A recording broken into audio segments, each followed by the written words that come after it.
አርቲስት ነጻነት ወርቅነህ ከፕሮግራም አዘጋጅነቱ ባሻገር ነፂ በጣም ቀልደኛ ተጫዋች ፍቅር የሆነ ሰው በጣም ሰው አክባሪ የሆነ ሰው በጓደኛ የሚከበብ መልካም ሰብዕና ያለው ወጣት እንደሆነ አውቃለሁ። ከኔ ጋር እንቀራረባለን።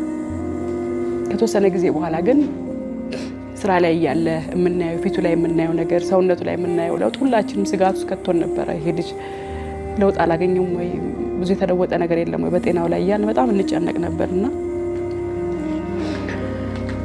እኔ እስከገባኝ በቅርብ ሕክምና ክትትል ላይ እንዳለ አስብ ነበርና እንደዚህ ድንገት አመመኝ ተብሎ ድንገት ህይወቱ አለፈ የሚል ዜና እንሰማለን ብለን አስበን አናውቅም ነበር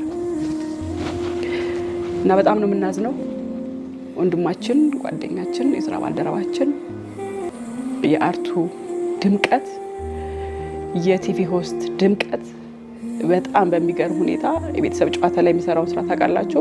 የቤተሰብ ጨዋታ ረጅም ጊዜ ሰርቶ ቆይቶ ከዛ እንደገና ለቆ ናሁ ቲቪ ላይ እንደዚህም ፕሮግራም አስቀጥሎ ረጅም ጊዜ ሄዶ ነበር። ከዛ ደግሞ ተመልሶ በዚህ መሀል ታስታውስ እንደው ኮሜዲያን እሸቱ መለሰ እሱን ተክቶ እየሰራ ነበር ተወሰነ ጊዜ። ከዛ በኋላም ተመልሶ እንግዲህ ኢቢኤስ ተቀላቅሎ እየሰራ ነበረ። በየጊዜው ግን እየሰራ ባለበት ሂደት ላይ ፊዚካሊ ሰውነቱ ላይ የምናየው ለውጥ ያስጨንቅ ነበር። የእውነት ፊቱ መጥቆሩ፣ መክሳቱ፣ መጎሳቆሉ ትንሽ በጣም ይጨንቃል።